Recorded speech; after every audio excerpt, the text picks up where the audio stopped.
Il a bel âge, mais tout le monde en prend pour son grade. Hein. Il est obligé. Oui, enfin, après, je sais pas dans la prérogative de. Je pense qu'ils sont les collègues qui sont assez grands pour se défendre seuls, d'Alliance notamment. Mais après, on sait très bien qu'avec les filles, tout ce qui touche la police, ça représente le mal parce qu'ils cherchent à viser un électorat. Alors, je veux pas offusquer les. Je pense que moi, je suis rentré dans un gouvernement dans la police grâce à un gouvernement de gauche, je le précise. C'est pas contre la gauche, mais en tout cas. Eux, ils visent un électorat de délinquants également. Quand il y a eu le refus d'obtempérer à la Courneuve, où des jeunes ont attaqué un commissariat, et c'était le premier à dire dans l'hémicycle, ça nous a choqués, nous policiers, je pense que ça a choqué aussi les Français, que le refus d'obtempérer, c'était une peine de mort pour les jeunes. Je pense que là, quand on a vu notre collègue gendarme qui est parti, et ça nous a tous choqués, je pense qu'il a inversé les rôles, et en fait, ils visent tout ce qui touche la police. Pour eux, c'est négatif et leur but, c'est de viser cet électorat-là pour qu'ils votent pour eux, tout simplement. Parce que je pense que la plupart des Français, ils sont derrière nous, en règle générale. On vous traite de traître ? Ah oui, moi, j'étais plus victime de racisme sur la voie publique quand j'étais policier, parce que certains jeunes de quartier, en tout cas à l'époque, n'acceptaient pas le fait qu'à partir du moment où vous êtes musulman, vous pouvez pas, enfin musulman ou maghrébin, vous ne pouvez pas être policier. Pour eux, vous êtes un traître, vous êtes Dark Vador, vous avez... ils aimaient bien quand j'étais... j'aurais quelques tweets peut-être. Ils aimaient bien m'appeler poulet grillé.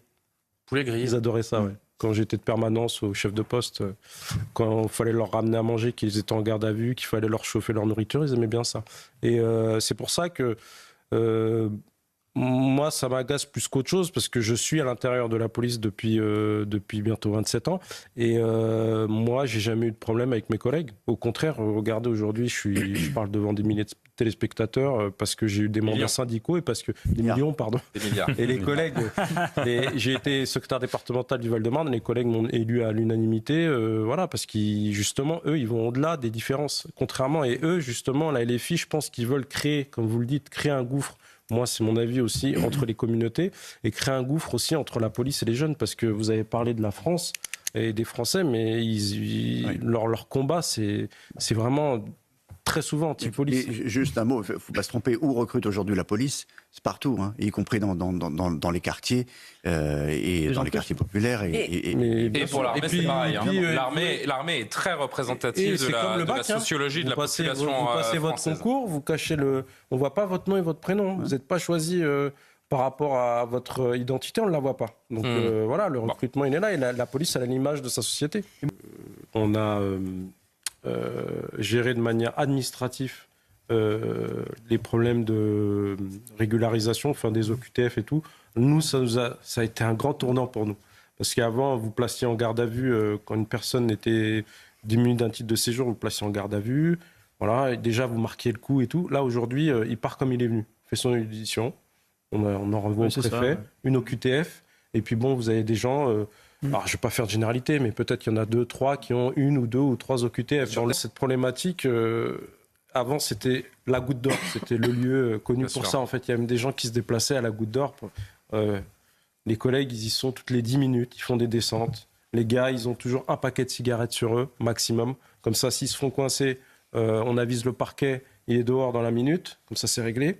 Bon, il a une OQTF, 2 OQTF, et ils ne vont pas l'envoyer en CRA parce qu'on n'a plus de place dans les CRA. Et puis les Afghans, on ne peut pas les expulser. Voilà, exactement. On ne peut pas expulser les Afghans. Comme vous avez vu à Vincennes, ils s'évadent. Le pire, c'est qu'aujourd'hui, je vais pas vous apporter des bonnes nouvelles, c'est que maintenant, vous en avez porte de Saint-Ouen, vous en avez dans le Vadoise à Cergy, dans toutes les grandes gares maintenant, dans toutes les gares, dans toutes les gares d'Île-de-France. Il y a de la vente à la sauvette de cigarettes. Et c'est toujours par des gens issus de la communauté afghane ? Non, c'est très souvent. C'est très spécifique à la Chapelle que la Chapelle, c'est vraiment afghan. Mais par contre, c'est vrai qu'en général, ce sont des gens qui sont extra-communautaires. Hein. C'est rarement des Français. Le prenez pas mal, mais j'en ai un peu marre qu'on trouve des excuses tout le temps. Le prix, il est haut, ceci, cela, non. Partout dans Paris, et c'est partout en banlieue. Aujourd'hui, à Paris même, on a du mal à lutter contre ça. Pourquoi ? Parce qu'on n'a jamais été aussi bas dans la direction de sécurité de proximité de l'agglomération parisienne, donc qui gère l'anticrime sur Paris et la Petite Couronne. On n'a jamais eu un chiffre aussi bas en termes d'effectifs de police. Donc aujourd'hui, on n'est plus en capacité, parce que si vous interpellez un gars avec même une cartouche de cigarette qui faisait une vente à la sauvette, ils ne vont pas l'envoyer en prison le lendemain. Il ne faut pas se leurrer. Donc c'est un boulot sans fin, en fait. Je ne vais pas commenter ce qu'a dit le Premier ministre, mais il a parlé de sécurité au quotidien.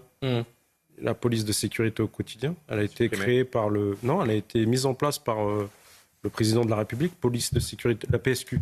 Police de sécurité au quotidien. J'ai compris avec la police de proximité. En 2017, voilà. Et c'est deux choses distinctes. Parce qu'en fait, alors moi c'est comme ça que je l'ai vécu, et c'est comme ça qu'ont vécu les collègues. Parce qu'à un moment, quand on vous demande de tout faire, on ne peut pas tout faire. Et on n'a pas réussi, elle existe, cette police de sécurité au quotidien, aujourd'hui, et on n'arrive pas à la mettre en place, en fait. On n'arrive pas à faire comme on faisait. On la met pas en place, ça veut dire quoi ? C'est-à-dire des effectifs, ça veut dire ? C'est-à-dire qu'on n'a pas assez d'effectifs et que ce n'est pas une priorité. Le rapprochement avec la population en France, aujourd'hui, n'est pas une priorité. Alors c'est quoi ? Pour nous, les policiers... C'est un service, pour l'instant ? Non, c'est... bon, attendez, là, on va s'occuper des consommateurs de stupes, on va faire l'amende forfaitaire délictuelle. Allez, maintenant, politique du chiffre, vous allez dans tous les quartiers, même les cités les plus chaudes où ça trafique, vous me faites des amendes, et puis voilà, on enregistre, et les Français seront contents. C'est comme ça que ça se passe sur le terrain. En 97, 98, quand on a créé la police de proximité, on y allait à 4, 5, 6, 7, 8. On allait en piéton. Les mecs, les vendeurs, les dealers, ils devenaient fous, en fait. Parce qu'on était là tout le temps. En fait, on rentrait tous les soirs, on faisait une main courante, le dénommé un tel vêtu, un tel, vendait, on montait des dossiers, on tapait les mecs, on était là tous les jours, les commerçants, ils nous parlaient, ils se confiaient à nous, les gens, ils nous parlaient, qu'ils soient black, blanc, beurre, ils nous parlaient. Et aujourd'hui, la France, elle est dévisée par certains partis politiques qui font que nous décrier. Et aujourd'hui, c'est pas la priorité parce que y a plein d'autres missions, en fait. On veut contenter tout le monde, mais à un moment, il va falloir faire des choix et il va falloir se fixer des priorités. Alors, nous, les policiers, on sera toujours là. C'est quoi la priorité selon vous ? C'est le retour à la proximité, au contact de la population, au long cours ? Alors, la différence avec 97, c'est que là, on va être obligé de réprimer. C'est-à-dire qu'il va falloir qu'il y ait une réponse pénale très très forte. Alors qu'avant, 97, on pouvait faire de la prévention en premier, en prioriser la prévention. Aujourd'hui, je pense, c'est à mon sens, qu'il faut réprimer, dissuader et ensuite prévenir. Parce que ça a été beaucoup trop loin. Il y a des gens aujourd'hui, on l'a vu sur ces images, il y a des gens aujourd'hui, ils sont même accueillis en France et ils ne respectent pas les droits français. Vous allez au Maroc, moi je suis originaire du Maroc, quand je vais là-bas, tout le monde se tient à carreau en fait. Et quand ils ne se tiennent pas à carreau, on l'a vu cet été dans certaines images, il y a eu 90 expulsions. Voilà. Mais en France, c'est pas pareil parce que c'est le pays, le bon côté de la France, c'est que c'est un pays de liberté, c'est un pays d'opportunité pour l'immigration. Mes parents ont eu cette chance-là, donc je ne vais pas vous dire le contraire.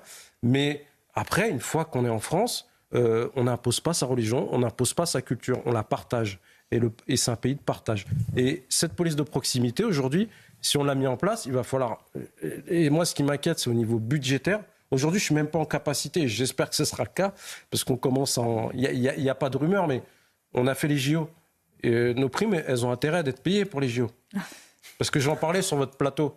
Le président, il s'est réveillé un matin, il a dit, bon, très bien, on va féliciter les médaillés, on va féliciter les bénévoles, on va faire une parade samedi. Mais samedi, tous mes collègues, les régions parisiennes et la Petite Couronne, c'est 100% de présents. Mes collègues sont en train de devenir complètement fous, ils sont fatigués, ils passent pas de temps avec leur famille, et parce qu'une personne se lève un matin et dit, bon, on va faire ça, parce que ça fait du bien aux Français, je le comprends, nous aussi on est contents pour nos médaillés. Mais il y a un moment où il va falloir se dire, bon, si on veut mettre la sécurité, il va falloir mettre les moyens. Mais le problème, c'est que ça va coûter cher.